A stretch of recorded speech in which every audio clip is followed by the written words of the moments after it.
Hello, and thank you for joining us tonight on Science Not So Fiction.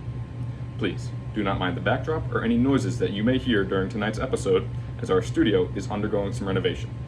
However, that will not stop us from bringing you a segment of Similarity Central, where we compare characters from science fiction to historical figures.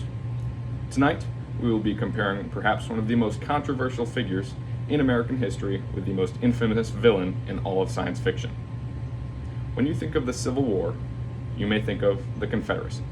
When you think of the Confederacy, you may think of Robert E. Lee. Now, who I am willing to bet, dear viewer, you don't think of when Robert E. Lee comes into your mind, is Darth Vader. However, this segment aims to change that. Due to their early lives, military careers, and ideological divisiveness, Robert E. Lee is the historical figure who most resembles Darth Vader. Please enjoy. Early on, Lee and Vader, or rather at this point Anakin, weren't very well off. Anakin and his mother were famously enslaved to Watto, who lost them in a bet against Qui-Gon Jinn. Lee, while never being in such dire straits, was put in debtor's prison not once, but twice. Now, unfortunately, or fortunately, depending on how you look at it, he was released and went on to live a long and storied life. While both encountering financial hardship at young ages, both were also exceedingly prodigal at their respective institutions. Anakin, of course, being the chosen one, amazed the Jedi Council with his Force-sensitive capabilities. He is also known to have the highest midi-chlorian count ever recorded. Lee, while being no religious virtuoso, did graduate second from West Point, behind only Charles Mason, who dropped out of the Army a year later. It is important to note that Lee was one of 5 students out of a class of 45 that graduated with no behavioral demerits. Given the time and the fact that he was in a minority of students, this is extremely impressive. Unfortunately, though, their early lives weren't just victories. Everybody remembers watching through tears as Anakin held his dead mother in his arms, wondering what was going to happen next. Lee, while not going on a murderous rampage immediately after, did return from training to see his ailing mother, who died shortly after he graduated West Point. The secretive nature of their relationships isn't where the similarities stop. Indeed, both were wed into relative royalty. Padme Amidala, being a queen, had significantly much more power than Mary Custis did. However, Mary Custis was still very respected, as she was the great-granddaughter of General George Washington himself. Despite all the similarities in their marriages, that isn't the only part of their family where they share characteristics. Their sons, although the number of children they each had differs greatly, were both respected military members. Luke, of course, after joining the rebellion and proving his worth, became a general. Lee's son, George Washington Custis Lee, worked his way through the ranks and became a major general of the Confederate Army. While both men held many beliefs, those beliefs and their actions did contradict each other at times. For Anakin, his belief as a Jedi in upholding the peace and prosperity of the galaxy contradicted with his actions when he massacred the Sand People in retaliation for his mother's death.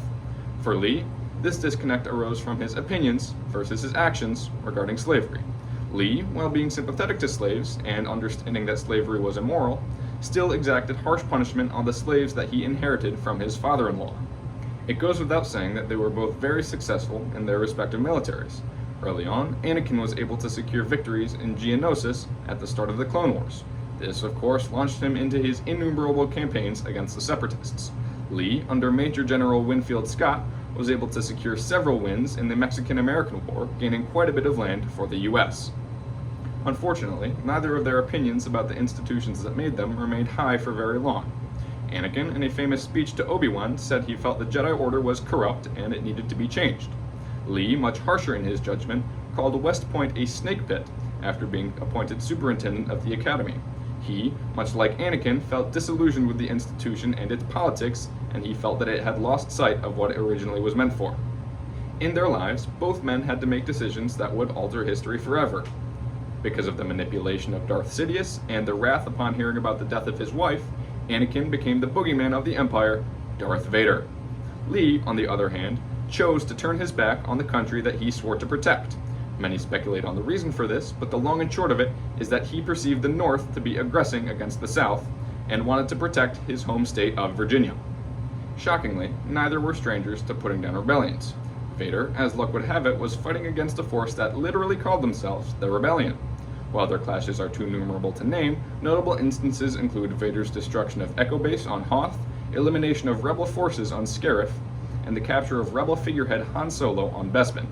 Lee, while not being a part of the Confederacy at this time, did have a role in quashing John Brown's rebellion at Harper's Ferry. After Brown refused to surrender, Lee and his contingent of United States Marines attacked and captured Brown and his forces. While both had long and eventful military careers, both men oversaw the battles that would eventually lead to their end. For Vader, it was the Battle of Endor.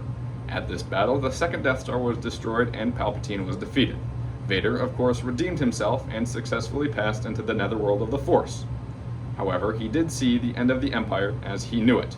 For Lee, this much less romantic loss was the Battle of Gettysburg. There, he witnessed the deaths of almost 4,000 Confederate soldiers, with the main consequence of this battle being the end of the Civil War.